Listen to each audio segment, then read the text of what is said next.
بسم اللہ الرحمن الرحیم وسمیتها بالفوائد لأنه لهذا الجمع والتعلیف كالعلة الغائیہ نفعہ اللہ تعالی بها وسائر المبتدئین من اصحاب التحصیل وما توفیقی الا باللہ۔ شارح فرما رہے ہیں کہ وسمیتها بالفوائد ضیائیہ، ترجمہ دیکھیں، وسمیتها بالفوائد، میں نے ان کا، کن کا بلا، ان فوائد کثیرہ کا، میں نے ان فوائد کثیرہ کا نام کیا رکھا؟ فوائد ضیائیہ رکھا۔ میں نے ان فوائد کثیرہ کا نام فوائد، لِأَنَّهُ ضمیر کا مجھے ضیاء الدین، کیونکہ ضیاء الدین ہی اس کتاب کو جمع کرنے اور لکھنے کے لیے علت غایہ کی طرح ہے۔ ضیاء الدین اس کتاب کو لکھنے اور جمع کرنے کے لیے کس کی طرح ہے؟ لِأَنَّهُ لِهَذَا الْجَمْعِ وَالتَّعْلِيفِ سے سوال بنا لیں، سوال کا دیا۔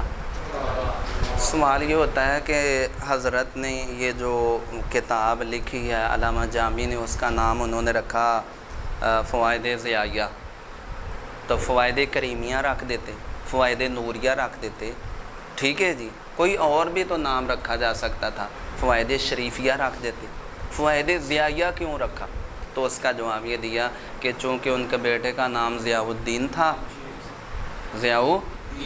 تو یہ کتاب لکھی ہے انہوں نے اپنے بیٹے کے تعلیم و تعلم کے لیے، ٹھیک ہے، تو پھر اس کی طرف نسبت کرتے ہوئے انہوں نے نام رکھا فوائد ضیائیہ، کیونکہ ان کا بیٹا ہی اس کو لکھنے کا کیا بنا ہے؟ سبب بنا، تو گویا ان کا بیٹا اس کتاب کے لکھنے کے لیے علت غایہ کی طرح ہوگا، علت۔ اچھا، اس کے بعد یہ یہاں سوال ہوتا ہے، مصنف نے جب سبب لکھنے کا کون بنا ہے؟ ضیاء الدین، تو پھر مصنف سیدھا کہہ دیتے هو العلت الغایہ، کہ ضیاء الدین ہی علت غایہ ہے، ول پا کے کیوں کیا علت غایہ کی طرح ہے، سیدھا کہہ دیتے کہ ضیاء الدین ہی علت غایہ ہے اس کتاب کو لکھنے کی۔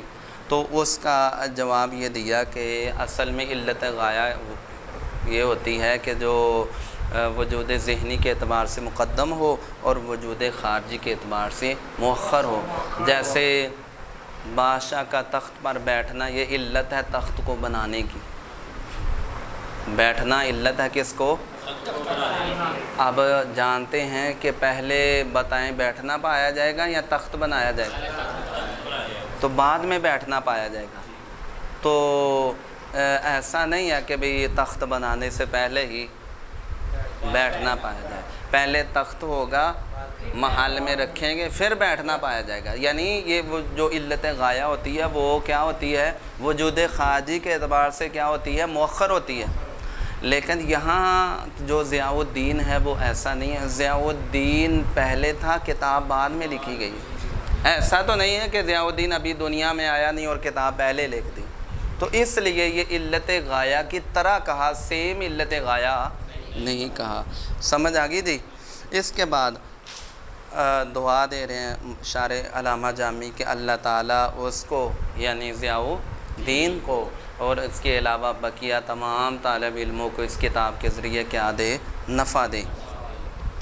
وما توفیقی الا باللہ، شارح فرماتے ہیں یہ جو کچھ بھی ہوا ہے یہ اللہ کی توفیق سے۔ سمجھ آ گئی کہ نہیں؟ سوال یہاں ہوتا ہے، سوال کر لیں، سوال یہ ہوتا ہے کہ مثال کے طور پر آپ کسی بندے کے ساتھ بیٹھ گئے ہیں، وہ اپنی باتیں سنانا شروع کر دیتا آپ کو، وہ کہتا ہے میں نے یہ کیا، میں نے یہ کیا، میں نے فلاں کیا، میں نے یہ، وہ بار بار میں ہی کیے جا رہے ہیں، تو اس سے کیا سمجھیں کہ یار یہ پتہ نہیں اس کو کتنا اپنے کیے ہوئے پر مان ہے اور تکبر ہے، اور خود پسندی کا اس سے ایک کیا نکلتا ہے؟ پہلو نکلتا ہے۔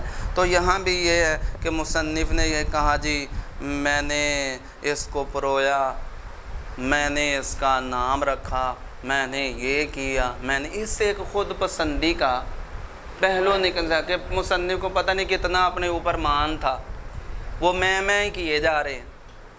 تو اس کا جواب یہ دیا وما توفیقی الا باللہ، اس میں میرا اپنا کوئی کمال نہیں، اللہ کی توفیق سے سب کچھ ہے، اللہ کی تو یہ اس کے بعد وَهُوَ حَسْبِي وَنِعْمَ وہی مجھے کافی اور اچھا. یہاں ترکیب کے حوالے سے اعتراض ہوتا ہے، وہ لمبی بحث کی ہے، میں زیادہ اس کو طویل نہیں کروں گا، بس ایک ہی بات سمجھ لیں. وہ اعتراض یہ ہوتا ہے کہ هُوَ حَسْبِي جملہ خبریہ ہے اور نعم الوکیل آپ جانتے ہیں جملہ انشائیہ ہے. جملہ نعمہ فعل مدح ہے، الوکیل اس کا کیا ہے؟ فاعل ہے.